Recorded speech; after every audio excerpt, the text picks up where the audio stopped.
There's 18,000 people in Moulsecoombe, Bevendine and Bates with nowhere to meet, nowhere decent to have a beer, nowhere decent to have some food.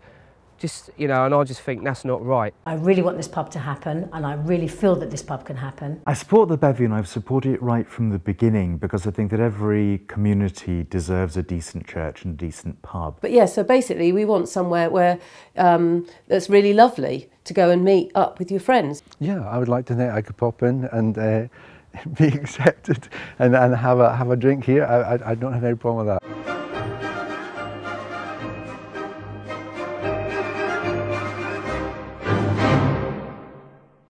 The Bevendine pub was closed and its licence taken away in 2010 because of antisocial behaviour. Yeah, tomorrow. Now there's a plan to make a fresh start by opening it as a community pub. My name's Warren Carter and I'm chair of the Bevendine co-operative pub. The pub's going to be like a village hall with a pub and a cafe and somewhere to meet. And basically there's someone with a couple of kids who can say, actually, I'm stuck at home, I want to go down and have a cup of tea and see who's about. Or an older guy, I'm stuck at home, I've retired, I want to go down and see who's about and have a drink. You know, it's going to be something for everyone. It's not going to be, you know, I want it to be like a traditional boozer, people feel welcome, but it's got to be so much more than that. I mean, our catchline is so much more than a pub. My name's Michelle Guyett. I've lived in Bevendine for 13 years. I'm a bit of a community activist. My vision, is a community hub, somewhere that we can come to, like a pub and a cafe and a community space, somewhere where we can all come together, all types of people, all types of families, just something for everybody. My name is Father John Wall. I'm the vicar of Moulsecoombe.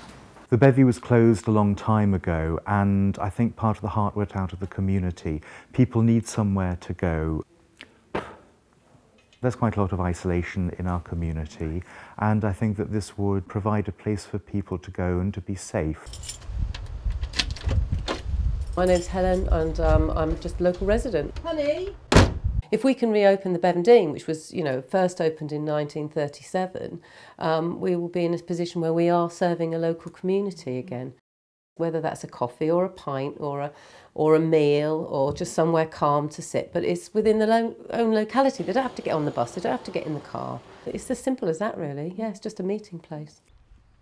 It might seem a little incongruous to some people that a Director of Public Health might be supporting the opening of a pub. And we've got 5,000 people each year admitted to hospital with alcohol problems, so why would we support this pub?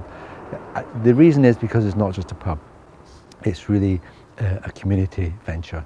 The value of it is it will give them a meeting place. It also gives them a bit of identity. We say we're going to our hub, our community hub, the Bevy. It's a local place developed by local people where they can meet, and across generations, across social groups, they can be as one in a community centre. I'll try and catch her before I go and find out what's happening Sunday night. I'm Darren Edwards and I'm the project manager for the Bevendine Community Pub project. You come in, you got the bar. Through here there'll be a wall, and behind this wall will be the kitchen. The kitchen then will be able to serve the cafe and to the bar, so in the evenings there'll be bar food. And in the back, at some point, we plan to have a community training kitchen through here. We've got obviously quite a bit of work to do in here. This section here is going to be extended slightly with some really big double doors. So this area can be closed off, so the cafe can open early in the morning, it could be used for private functions, it can operate as a separate entity. One of the things we thought of was not to overfinish the project, but to get up and running on a kind of bare minimum and allow the local residents, the people that are going to use the pub, to then come in and say, well, actually, you know, I've got a sofa that would fit in really well over here, or I've got something for the wall, I'd really like to offer it, you know, so people can really start to build its character. Oh, that's rhubarb. We're at the Moulsecoombe Forest Garden project, and I've set this project up about 24 years ago. A lot of the kids that we work with might be those ones who are involved in antisocial behaviour. We make them really proud of their space, and what the pub's got to do is make the estate really proud of its space. The meeting room will be for people like the pigeon fanciers that used to meet there, and organisations that need a meeting room, but also groups like Mind and Safety Net have been interested. We were talking about with the council on health MOTs. So, you know, men of a certain age and don't like going to the doctors. Well, actually, the doctors will be in the pub. Obviously, drink can be a real problem, especially in a city like Brighton. But I think if it's actually regulated properly with a decent landlord, with a decent manager, then things can work well. Well, we are trying to just do it, but I think what people don't see is there's such an awful lot of work going on behind the scenes. So yeah, we've been writing business plans and proposals and, you know, signing up as a company, as a friendly society, putting a prospectus together, finding out about share issues, looking at all the legal stuff, talking to the East Brighton Trust about the lease. So believe me, there is an awful lot of work going on. There's an awful lot of work still to be done. And I think that's, you know, that's the message really, is that, you know, we can only do this if everybody pulls together. It is a collective, it is a community. We need plasterers, we need plumbers, we need brickies, chippies, someone that can lay floors, someone that can build the bar. We're looking for people that actually want to add some of the character and make something personal, make a personal mark on the building. Like I said, I don't think we'll raise thousands around this estate, but that's not, we want to raise people supporting the project, because they're going to be the punters that go in there regularly, yeah? And then every time we tell people about our ideas, we get them on board, and I think that's the most important thing, and we're nearly ready to release shares. This isn't a share where you're going to get a financial return. You'll get a nice warm feeling in your stomach and hopefully a beer at the end of it, or a nice coffee if that's what you like.